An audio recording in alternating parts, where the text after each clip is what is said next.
Sejarah lahirnya Daulah Mughal. Daulah Mughal dirintis oleh Jahiruddin Muhammad Babur pada 1526 sampai 1530 Masehi. Ia ialah salah satu cucu dari Timur Leng dan ayahnya adalah Umar Mirza, penguasa Fergana. Menguasai Samarkand tahun 1494 Masehi karena mendapat amunasi tambahan dari Daulah Syafawi. Menguasai Kabul atau ibu kota Afghanistan, India, kondisinya diliputi kekacauan yang dipimpin oleh Ibrahim Lodi. Paman Ibrahim Lodi yaitu Alam Khan bersama Daulat Khan, gubernur Lahore, meminta utusan ke Kabul dan meminta bantuan Babur untuk menjatuhkan Ibrahim Lodi di Delhi. Ibrahim Lodi berhasil dikalahkan dan wafat beserta pasukannya dalam pertempuran dahsyat di Panipat pada tanggal 21 April 1526 Masehi. Babur menang dan kemudian menegakkan pemerintahannya di Delhi. Berdirilah Daulah Mughal di India. Strategi dan kebijakan pemerintahan Daulah Mughal. Pemimpin Daulah Mughal. 1. Jahiruddin Muhammad Babur 1526 Masehi sampai 1530 Masehi. Seluruh kebijakan dikerahkan digunakan untuk membangun fondasi pemerintahan. Ia merupakan penguasa pertama sekaligus pendiri Daulah Mughal. 2. Humayun 1530 Masehi sampai 1556 Masehi berhasil dikalahkan oleh Sher Khan dari Afghanistan, lalu mengasingkan diri 15 tahun, lalu menegakkan kembali kejayaan Daulah Mughal tahun 1555 Masehi.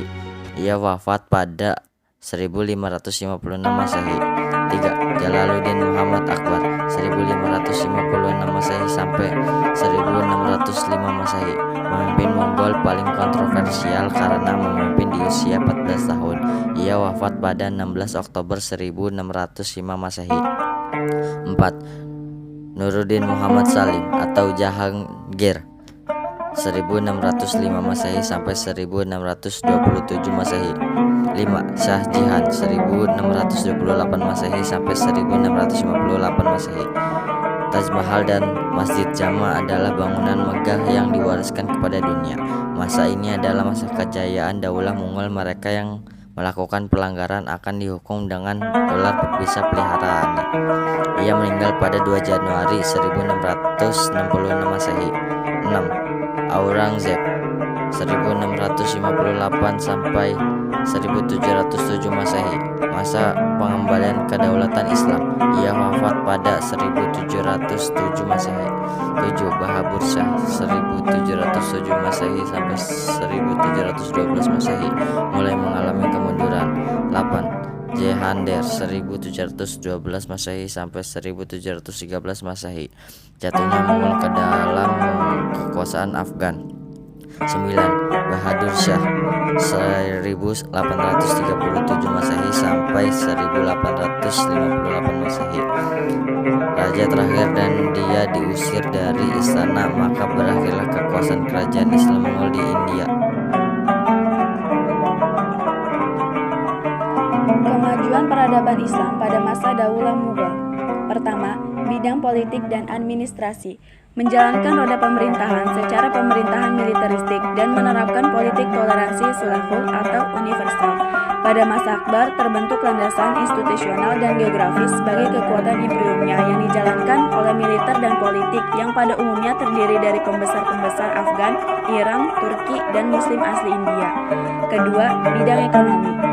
Terbentuknya sistem pemberian pinjaman bagi usaha pertanian. Pada masa Akbar, konsesi perdagangan diberikan kepada The British East India Company. Ketiga, di bidang agama. Percampuran budaya Persia dengan budaya India dan Islam melahirkan budaya Islam India yang dikembangkan oleh dinasti Mughal. Pada masa Akbar, perkembangan agama Islam di kerajaan Mughal mencapai suatu fase yang menarik, di mana Akbar memproklamasikan sebuah cara baru dalam beragama, yaitu konsep din ilahi. Keempat, di bidang seni dan budaya, yang lebih maju di bidang seni syair dan seni arsitektur. Bangunan-bangunan monumental seperti Benteng Agra, Benteng Merah, Taj Mahal, dan Jama' Masjid. Faktor-faktor kemunduran peradaban Islam masa Daulah Mughal.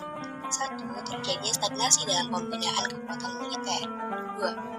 Kemerosotan moral dan hidup mewah di lingkungan istana yang mengakibatkan pemborosan dalam keuangan. 3. Pendekatan yang dilakukan oleh Aurangzeb terlalu kasar terhadap toleransi umat beragama, sehingga konflik antar umat beragama sangat sulit diatasi oleh sultan-sultan sesudahnya. 4. Semua generasi penerus Daulah Mughal pada periode terakhir adalah orang-orang yang lemah dalam kepemimpinan. 5. Dominasi negara Inggris.